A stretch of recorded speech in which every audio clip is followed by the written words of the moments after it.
Hello and welcome to another video in this series all about the basics of operating Fantasy Grounds Unity. And in this video we're going to look at the party sheet. So if we open this up, we've got four tabs. We've got main, inventory, order, and the XP tab. This is the Dungeon Master's view. If we have a look at the player's view, we can see that they only have the inventory tab and the order tab, and the inventory tab doesn't have the two boxes down here. We can change that if you wanted your players to see more information about the inventory. Then if we go to options here, go to game and show the party, show characters to clients and show inventory to players. If these are both defaulted to off, if we switch both of these on, we can see now that the players now have a main tab and they also have the two tabs that are the two boxes here in the inventory. Now, before the party sheet, before the party sheet is useful, we need to put our players on it. So we go to our main tab and then just simply drag the players from the top left or from the character selection window and drop them into the party sheet. If we want to delete one, we can click on the edit list button here and then delete, or we can just right click and go to delete. But we want them all on the party sheet, so let's drag them back on.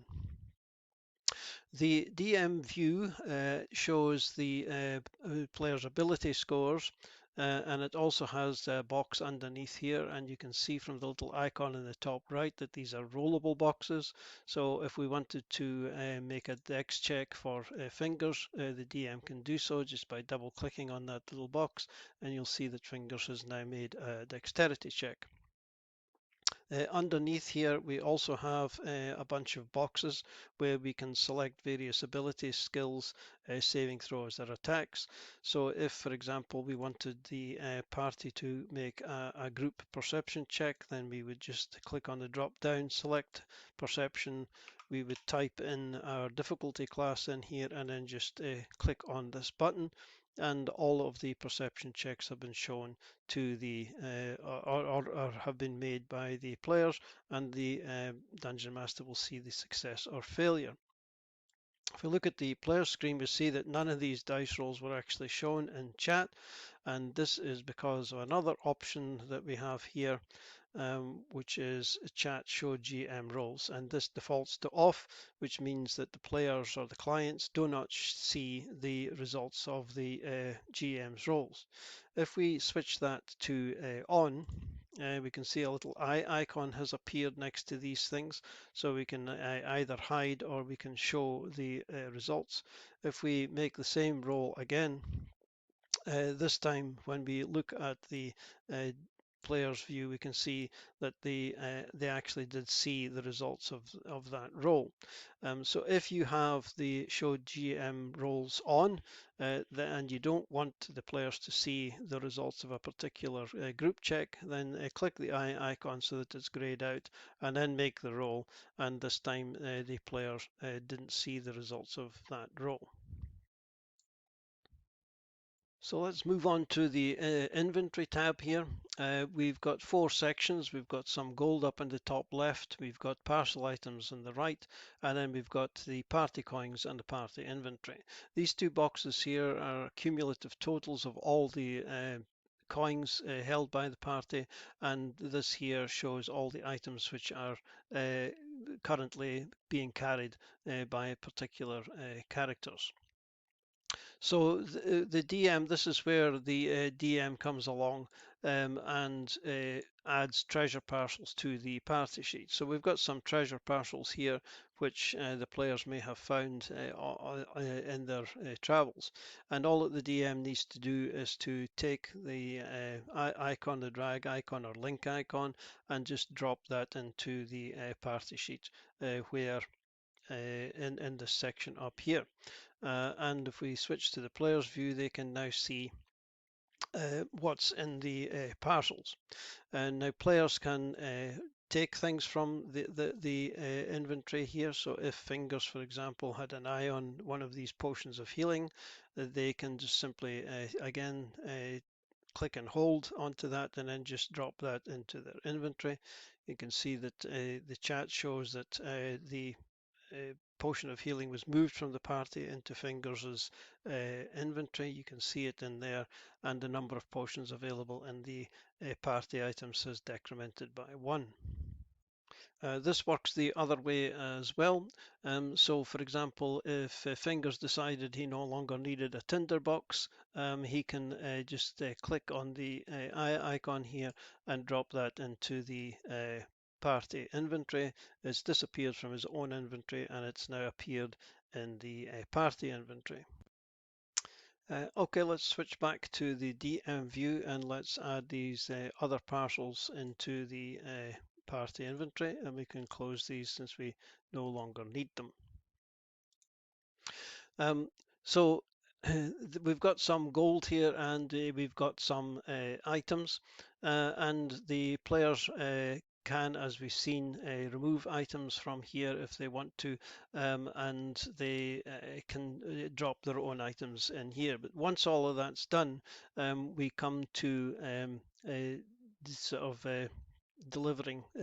Oh, just one more point. If we rebuild the party inventory here by just clicking on this button, we can now see everything that everybody is carrying. So if we go down here, it shows that all the items that we have and who's carrying what items. These can all be seen, and this will be reflected in the player's view as well. So this is why sometimes the GM might not want to show, or the players might not want to know what everybody's carrying or whatever. So you can switch that option off so that the players don't see this bit. So now that we've got everything in the party inventory that the players have found, it's time to start distributing some treasure. But before we do that, maybe the players want to sell off some stuff that they don't want. So that you would go through these items here, and we see that in this column there is an assignment column. So these boots of elven kind, for example, a magic item, the players may not wish to sell these. But Fingers might want to reserve them. So what we can do here is we can just start typing in Fingers' name, and it'll appear, and we can tab out of that. The players might decide that they want to keep the captain's journal, so maybe Vari's got an eye on that, so we'll put that on, and maybe Smasher fancies the hoop earring, so we're going to assign that to him as well. And then what we were going to do is we're going to distribute assignments and coins. So what will happen here when we click this is that all of the items which we have assigned from the partial items and all of the gold will be distributed amongst the party members. That is the members of the party who are on the party sheet. If a character isn't on the party sheet, then they're not going to get anything. So we click this button, we assign that, and you can see down in chat here that the gold was divided up. Since it was an odd number of gold, 1 gold piece has been left, but everybody else got 18. And the Captain's Journal, the Boots of Elven Kind, and the Hoop Earring were all distributed to the various players that we decided wanted to keep these. So now that we've done that, the players may now have come along to a shop and decided that they're going to sell off all the items that they no longer need and that have a value. So here in this button here, we can sell items, and below it we've got a percentage, and it defaults to 50%, but maybe the players have been particularly persuasive and they have managed to get the shopkeeper to agree to buy these items for 60% of their value.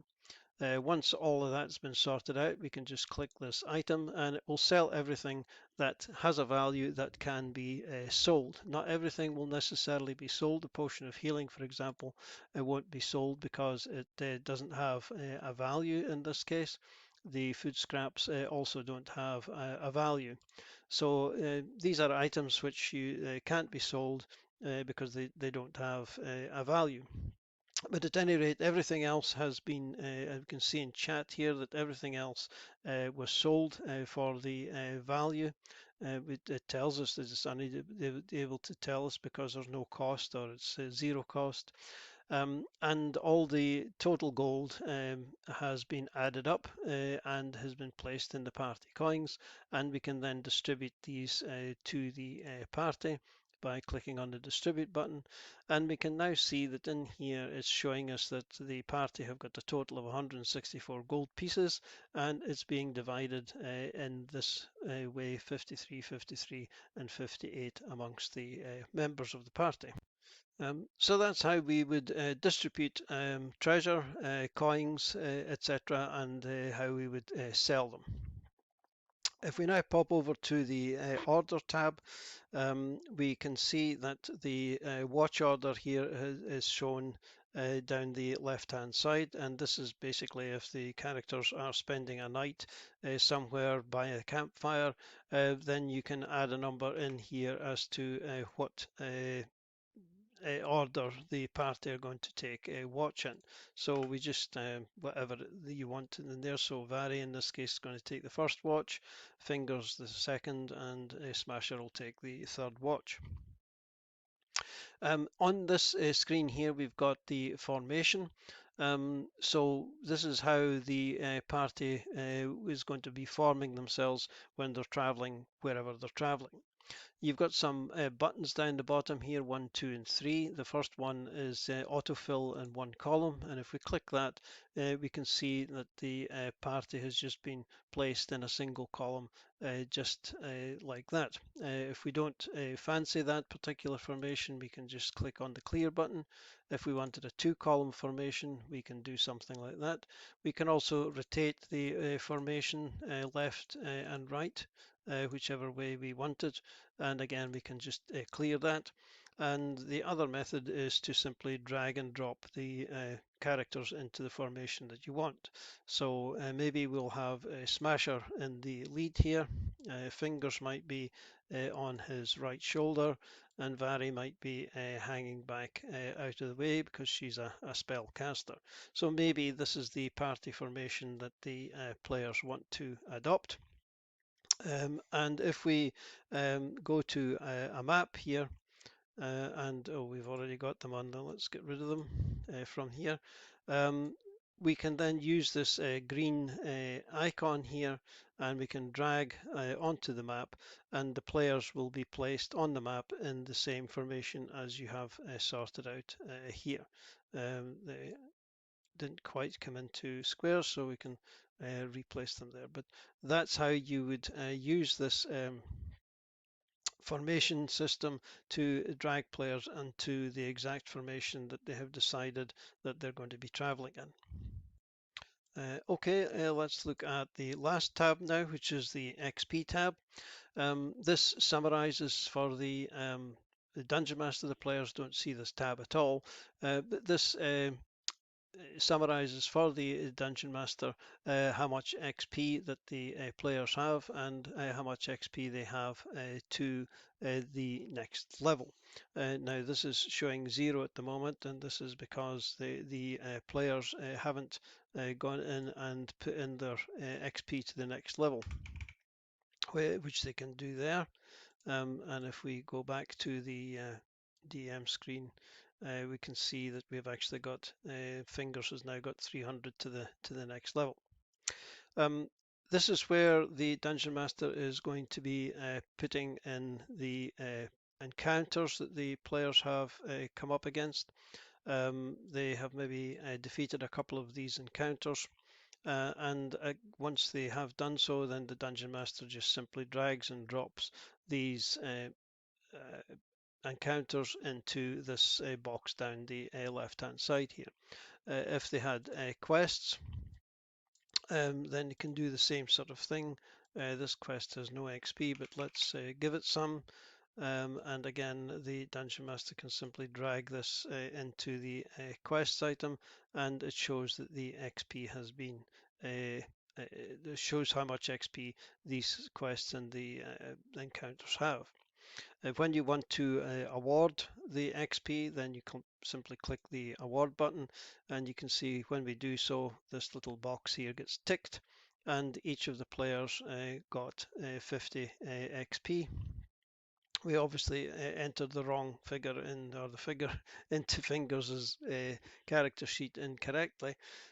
So let me just quickly correct that. So we had 0 there, and it's 300 to the next level, so we put it in the wrong box. So now we've got it correct.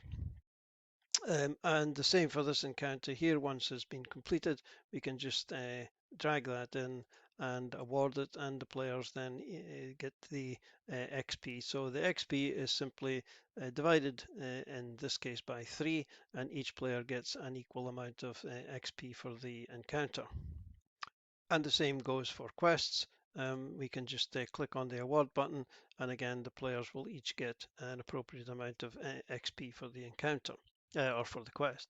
You can also add encounters and stuff in here by just clicking on the green plus button, and you can, you could use this to give ad hoc XP for whatever reason. You doesn't need a name or anything like that. You just can type something in the box, and the amount of XP will be distributed.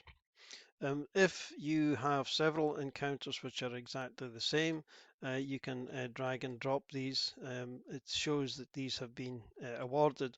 You can untick that box to unaward it, and then you can award it.